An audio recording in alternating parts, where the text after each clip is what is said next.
I work with a nonprofit who wants low-cost email services. We already have a domain name and a web page hosted through Wild Apricot, but they don't do email hosting. Any recommendations or guidance on what to look for? Thanks.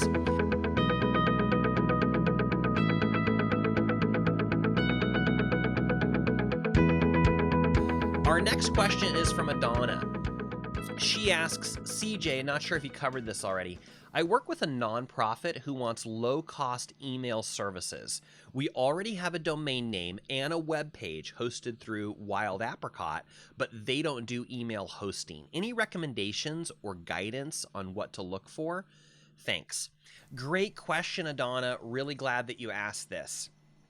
This is a great moment to say, in our previous shows, we talked a little bit about some of these pieces.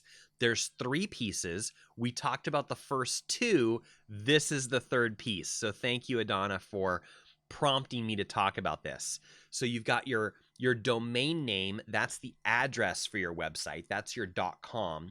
You've got your website hosting. That's where your website lives on the internet. And then you've got your email services. Now, the reason that this is item number 3 is it could be provided through your website host, but it's possible that it's not. In fact, I would say at this point in time, you don't want your email provided from your website host anymore. It used to be the way that we did it, but now I believe a web server should be used for websites and not for email because of all the other stuff that's involved.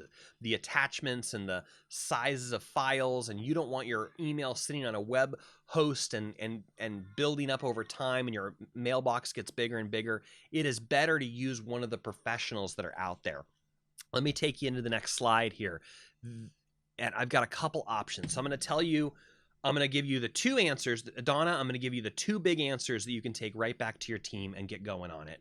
And then I'm also going to give you a third kind of free tip for those that can do this. And Adhana, you may not be able to do this third piece. So just try to focus on the first 2 pieces. So I would say there's 2 major players in this space. You've got Microsoft and you've got Google.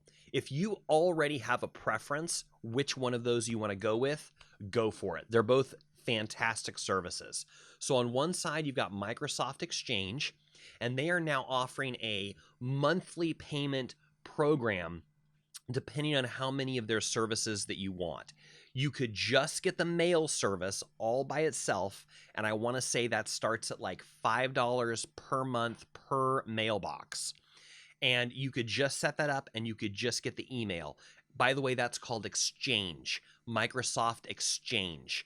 So you can sign up for their Office 365 suite, which gives you a whole bunch of their software. So if that's something that you're already paying for or something that interests you, you could sign up for that suite of software and get Word and Excel and all those other pieces.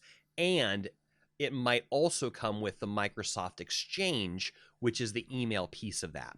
So that's up to you. Do you want all the software? You want Word and Excel also? Or you just want the email piece, which is Microsoft Exchange? Starts at $5 a month and goes up from there, depending on how much of the other software you want.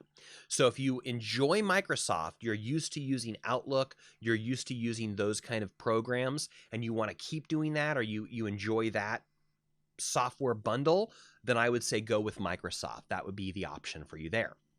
On the other side, we've got Google, we've got Gmail, and I'm a huge fan of Google. I switched from Outlook to Google probably 10, 15 years ago at some point, and I love it. And so for you, I would recommend that you look into Google's package, which is now called G Suites. G Suites. This is where you're paying Google, and I want to say it's $4 to $5 a month also, per name, per email box. So this is where Google is now running your email, and their G Suites package also includes all of their Google software. So that includes their Docs, Sheets, which is their versions of Word and Excel, except it's their Google Drive version, Google Docs, Google Sheets, and there's a whole bunch of other suite of software that's included with that, Calendar, all of those pieces. So it's up to you whether you prefer the Microsoft bundle of software or the Google bundle of software. They're both excellent, and I have no reservation in recommending either one to you. Now, in order to do that, there's going to be some settings that you need to set up in your website host. This is how it works. Your domain name is provided by some company, and then inside that control panel, it directs it to the website host. So everything comes through your name and then goes to your website host to show your website. And then there's some more settings that need to happen to direct it over to your email piece. So you may have follow-up questions on this. As you're setting up your Microsoft account, as you're setting up your Google account, there's going to be a step where it tells you what settings you need to add to your domain name. You may need to do this in your domain name area or your website hosting area, depending on how that's set up. Please reach out to me. Let me know if I can help you with the specifics on this. But this is how it works. You're going to order the service from either Google or Microsoft, and as part of that setup process, they're going to give you the code, the DNS information that you need to plug in to either your domain name or your website hosting, depending on how it's set up.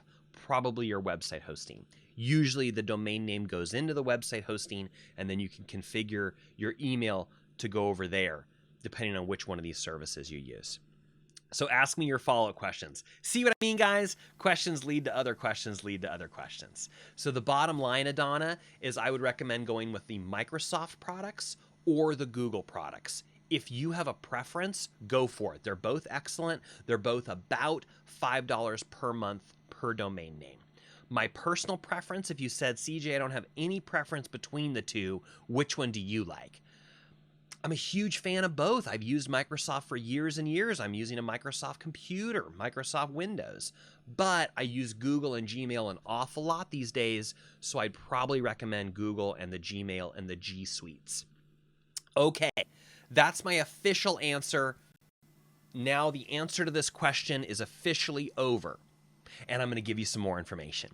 So for my own clients, what I do, if I'm already offering them website hosting, what I can do is show them how to either create or use a free Gmail address that they're already using, and then we can send the mail through the website host. So what this does is it allows them to continue to use their free Gmail that they may already have and be using and be full of email, and they can also still benefit from using the domain name, their .com. So when you send an email to me, CJ at askawebgeek.com, it comes into my Gmail account, and there it is. And then when I email you back, it's going to say it comes from CJ at askawebgeek.com. Or I could flip a little switch, and all of a sudden my email is coming from CJ at gilbertstudios.com. The reason that happens is because it's configured through my website host to use that domain name. I don't expect you to know how to do that. I don't expect you to do that piece of it. I just wanted to mention it as a third possibility. If you already have a website host that allows you to send mail through them, you can do it with a free Gmail account coupled with your website hosting. This may not work for Adhana because she's saying this company she's using does not offer email. So she probably needs to use one of these other services, Microsoft Exchange or the Google G Suites. Does that answer your question, Adhana? Please let me know. Let me know what follow-up questions you have. Let me know what else you need to learn about it.